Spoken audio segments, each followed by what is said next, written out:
Hey everybody, this is Ashley, and I am going to be showing you the materials I kind of pulled together for the mock interview, and particularly, the things that I used for my e-portfolio and pulling together my resume, as well as kind of my thoughts now that I have completed the interview. So let's just dive right in. I'm going to go ahead and start sharing my screen so that you guys can see what's going on.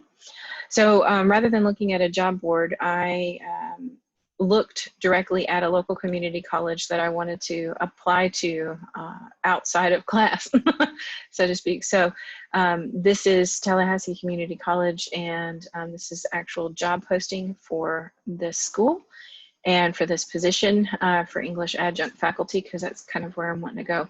So I do plan to apply to this position once my fall semester is kind of underway. That way I could possibly, have interviewed and be ready to go, hopefully with a job in January. That would be great. So here's the information here that you can see. There's not a lot other than, their top two bits are about commitment to student success and retention and development of student learning, that sort of thing. And so I had to kind of pull from different areas from, the department's website, which was also, again, sparse. But I tried to do a little bit more research and digging for my cover letter, particularly, to see if I couldn't find out some more information. One website I found kind of helpful was this one, which kind of went into what the student body actually looks like. It gave me more statistics than kind of what you find on their little advertisements on their website. So before I get into like the interview questions and whatnot, I just wanted to go over here and talk a little bit about the e-portfolio that I created. And so this website is one that I just kind of looked up what an e-portfolio looked like for a faculty member. And I found several websites that provided information and examples. And this is one over here. I believe it's this one that I've chosen. Well, it looks like the same. Maybe she changed her picture. Anyhow, and this was mainly for tenure track. I didn't really find a lot of examples for, fresh out of master's or PhD kind of people, which I found really interesting. You would think that they would want to have some that were like that. In any case, so this is what hers looks like for pursuing tenure. And then from Instructure, I found this information about e-portfolios, which brought me to Portfolium, which is an actual portfolio website, which I thought was really quite cool, where it's set up a lot like Facebook, so the interface is pretty familiar. And, you can just, as you can see, you can list your things and kind of, describe them or give them, tags or headings, if you will.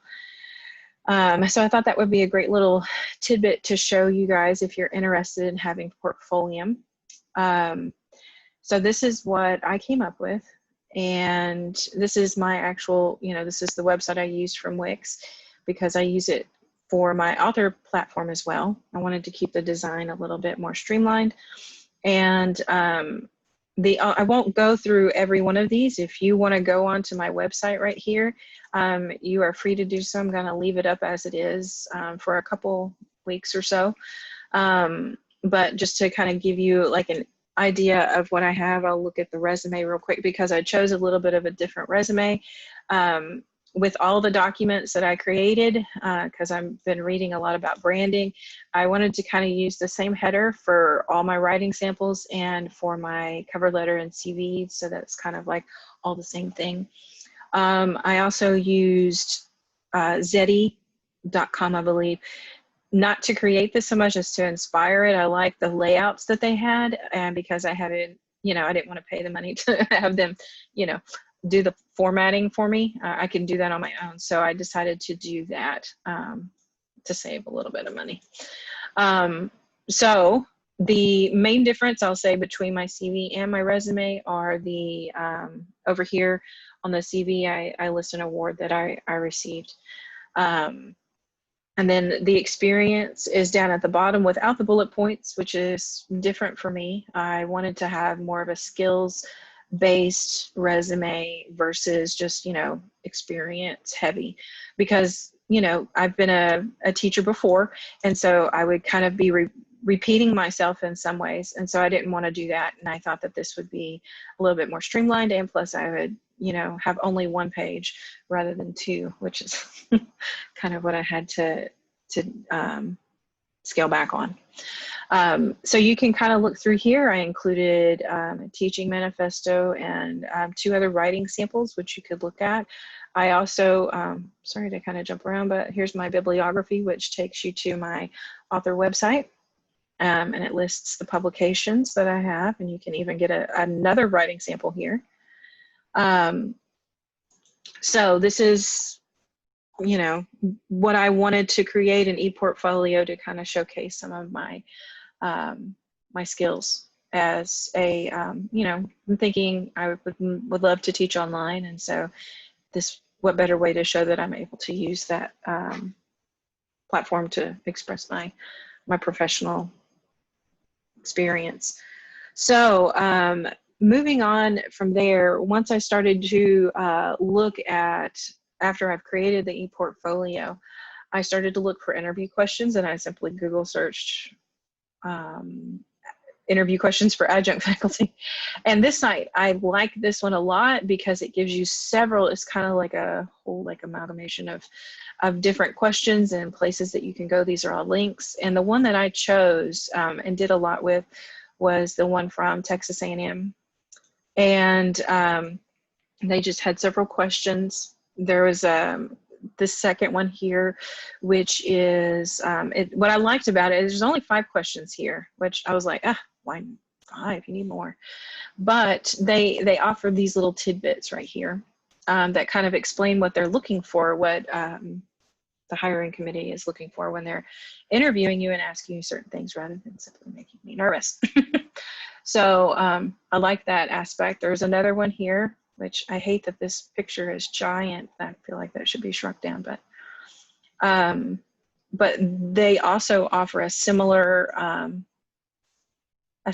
format to kind of give you tips and, you know, the purpose, all these little headers right here. So I wanted to show you those. Now, once I had those questions, I actually created a Word file, and let me get to the top, where I literally copy and pasted the questions in, and then I just wrote it out. And I wrote it out one day, came back the next, and then I read through it, made sure that, you know, I remembered some of that, and then I actually, as you can see, it's 9 pages, so I won't bore you with all the stuff here, but I tried to do lots of different questions and have an idea of what I might find in an interview.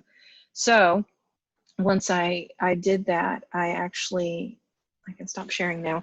Once I had those questions ready, I called my mom and she helped me do like a pre-mock interview, if you will. And that way I could just know what it sounded like. I practiced actually how I would say things. That way I would be ready. And, you know, of course she asked me off the wall questions. So that gave me a chance to, you know, think on my feet, so to speak.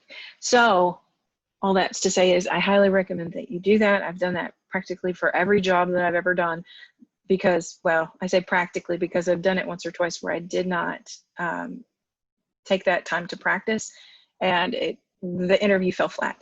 And so I really feel like that's a necessary step that we need to take as interviewees. So if you have any questions or if you have any comments, I would love to hear from you guys and just let me know what you think. I'm turning off my timer for my 10 minutes. That way I didn't go over. And hope you guys have a great day. And oh, by the way, interviewers, thank you guys for being so great and for fielding my crazy questions that I know you really weren't prepared to ask, but like I said, I wanted to pretend like it was real. So anyhow, I hope you guys have a great night.